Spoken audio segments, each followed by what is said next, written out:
severe thunderstorm warning for southeastern Will County in northeastern Illinois, Kankakee County in northeastern Illinois, Iroquois County in east central Illinois, until 1:15 a.m. At 11:58 p.m., severe thunderstorms were located along a line extending from near Plainfield to near Hershey to 6 miles northwest of Fisher, moving east at 35 miles per hour. Hazard, 60 miles per hour wind gusts.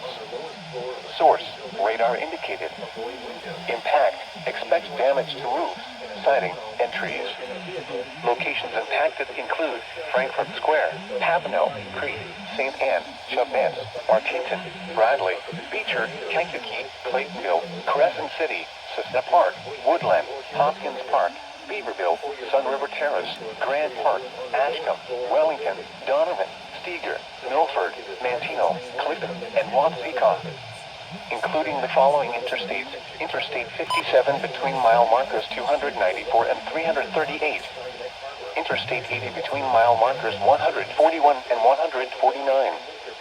For your protection, move to an interior room on the lowest floor of a building.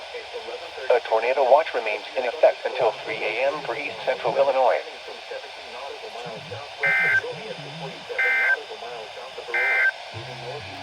The following is a special marine warning.